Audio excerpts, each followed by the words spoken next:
जब मैं अपने गोलियों की आवाज़ आई, मैं अपने एटिक से देखती हूँ तो देख के क्या देखती हूँ कि बहुत सारे लोग एक घेरा बनाए हुए नाच रहे हैं। वो नाचना मुझे महाभारत का वो सीन याद आ गया जब अभिमन्यु मैदान जंग में लेटा हुआ है, उसके इर्द गिर्द ये कौरव नाच रहे थे। मैंने कहा पता नहीं क्या हुआ, एक गाड़ी भी फौजी गाड़ी खड़ी थी, कुछ फौजी लोग थे, क्योंकि मेरे घर के एक नीचे ही सड़क थी, सारा कुछ दिखाई दे रहा था। जब मैं वहाँ गई तो मैंने क्या देखा कि मेरे हस्बैंड का ब्रीफ केस जो है उसको बुलेट लगी हुई है, वो सड़क के ऊपर पड़ा है और मेरे हस्बैंड सीधा लेटे हुए हैं। और मैंने ये समझा कि एक गोली लगने से ये जवान लेट गया है तो हमारे देश का क्या होगा। मुझे पता नहीं था कि 28 गोलियां लगी हुई हैं उनको। और उसके बाद उनको जब बेस हॉस्पिटल ले जाया गया, there was nobody to who reached that spot and they who tried to take them to the hospital. नहीं, एयरफोर्स की गाड़ी आ गई थी, वहाँ पे गाड़ी थी एयरफोर्स की, और बस तो तब तक पहुँच चुकी थी जब तक ये हादसा हो गया और ये नाच नूच के भाग गए। निर्मल जी, you saw Yasin Malik with your own eyes at that point of time. देखिए जी, यासीन मलिक मेरा चचेरा भाई तो है नहीं जिसको मैं पहचानती थी बचपन से। एक्चुअली मुझे फ्लाइट लेफ्टिनेंट BR शर्मा ने ही ये बात बताई थी, और वहाँ के लोगों ने कश्मीरी में, मैं कश्मीरी बेटी हूँ, उन्होंने कहा त्रट पड़ी यासीन मलिक को।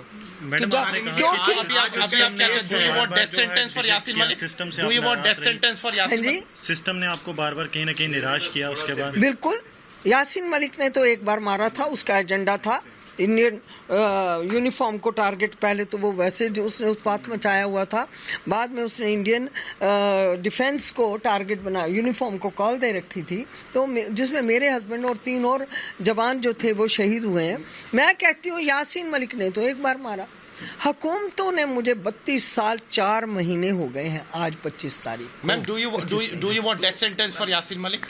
मेरी बात सुनिए, इस वक्त मेरे केस की बात करोगे ना, अगर आप, ये टेरर फंडिंग का केस चल रहा है, आज उसकी सुनवाई है, उसमें हमारे ऑनरेबल जजेस क्या देते, NIA कोर्ट में क्या फैसला देते हैं, it is up to them. लेकिन मैं कहती हूँ देशद्रोही कोई भी हो, देश को एक कानून बनाना चाहिए, एक कानून बनना चाहिए। तो देशद्रोही जो है उसको देशद्रोह की जो सही सज़ा वो दे देनी चाहिए। और रही मेरे केस की बात, तो मैं तो यही कहूँगी भाई, खून का बदला खून। मेरे केस की लोगों को उम्मीद जगी है इसकी बात की अब यासीन मलिक या ऐसे ही कई लोगों पे कार्रवाई होगी। बिल्कुल, कार्रवाई तो होनी चाहिए। अगर देखिए, कोई भी कानून बनता है, प्रेसिडेंट बनता है, एक को अगर कुछ मिलता है तो सारे खड़े हो जाते हैं। अब एक को इंसाफ मिलेगा तो बाकी चुप बैठेंगे, बाकी भी खड़े होंगे। तो ये देश को देखना है, हमारी हुकूमतों को, हमारी जुडिशरी को, सब कुछ।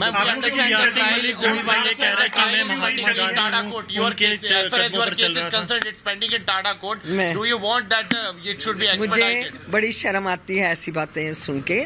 महात्मा गांधी ने तो अहिंसा परमो धर्मा कहा था, उन्होंने हिंसा नहीं कहा, और उन्होंने लाठी मारने के लिए नहीं उठाई थी, लाठी चलने के लिए उठाई थी। आज मैं आपको कह दूं, मैं सुभाष चंद्र बोस हूँ, जय हिंद की सेना तैयार कर रही हूँ मैं।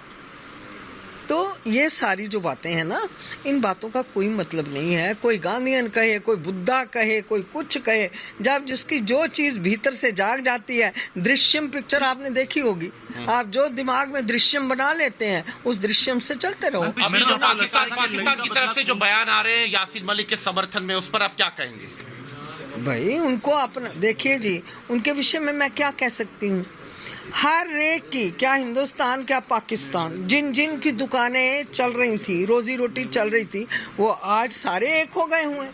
निर्मल जी, आज महबूबा मुफ्ती ने कहा कि फांसी से या इससे कोई मसला हल नहीं होगा। पाकिस्तानी जुडिशरी ज्यादा अच्छी है भारतीय जुडिशरी से। कैसे देखती है महबूबा मुफ्ती ने जो ये कहा कि फांसी से या उम्र कैद से कोई मसला हल नहीं होगा, महबूबा मुफ्ती की स्टेटमेंट को कैसे देखती है कि अभी भी कश्मीर के पॉलिटिशियन जो हैं पैट्रनेज दे रहे हैं आतंकवादी, यासीन मलिक जैसे आतंकवादियों को?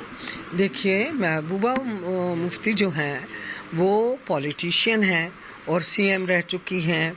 उनका अगर पॉलिटिक्स का ट्रैक रिकॉर्ड गवर्नमेंट देखेगी तो सारी बातें गवर्नमेंट को समझ आ जाएंगी कि वो ऐसी बातें क्यों कर रही हैं। उनको ये बातें करनी है। आहत हैं उनकी स्टेटमेंट से क्योंकि कोर्ट मेरी बात सुनिए, मैं आहत इसी बात से हूँ कि 32 साल 4 महीने वो मेरे हस्बैंड को मारने के बाद जी लिया, बस सिंपल। मैम अब आप क्या चाहते हैं, आप क्या मांग करते हैं? मैं आज के केस में क्या मांग कर सकती हूँ, मुझे बताइए।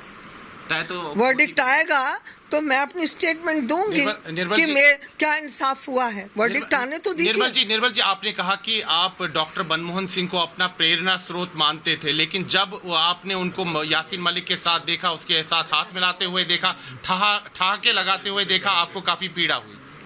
मैं आज भी उनको अपना प्रेरणा स्रोत मानती हूँ। ये बात थोड़ा है कि अगर उन्होंने अपने ऑफिस में किसी दबाव में या किसी, आप मेरे घर में सब लोग आए हो, मैंने आपकी इज्जत की है, आइए जी आज आपने मेरा इंटरव्यू लेना है, लीजिए। इसी तरह जब वो प्राइम मिनिस्टर थे, ना जाने ऐसा कौन सा दबाव था उनके ऊपर कि उनको उसको मिलना भी पड़ा, बात भी करनी पड़ी। ये सारी जो है कुक्ड होती हैं ये सारी चीज़ें। डॉक्टर मनमोहन सिंह जी बजाते खुद एक बहुत ही नेक खुदा दोस्त इंसान है, उनके लिए मैं कोई भी अपशब्द नहीं कह सकती हूँ। हाँ, being a prime minister of India he shouldn't have done this. Ma'am Yasin Malik के वकील ने कहा है कि यासीन मलिक ने क्योंकि अपने गुनाह कबूल कर लिए हैं तो उन्हें कम से कम सज़ा जो है वो दी जाए, ये उनकी तरफ से प्रे किया गया है। बिल्कुल, वकील ने अपनी तरीके से जो सही तरीके से प्लीड करना था, उन्होंने ये प्लीड किया है कि जब कोई इंसान गुनाह अपना कबूल कर लेता है तो उसको भाई आप कम से कम सज़ा दे दो। उसने कबूल ही कर लिया है। अब ये कोर्ट को देखना है कि जो देश के विद्रोह में बात हुई है उसके लिए देश को क्या कम से कम सज़ा देनी है, कोर्ट को क्या कम से कम सज़ा देनी है, जो कि एक पैटर्न सेट करना है।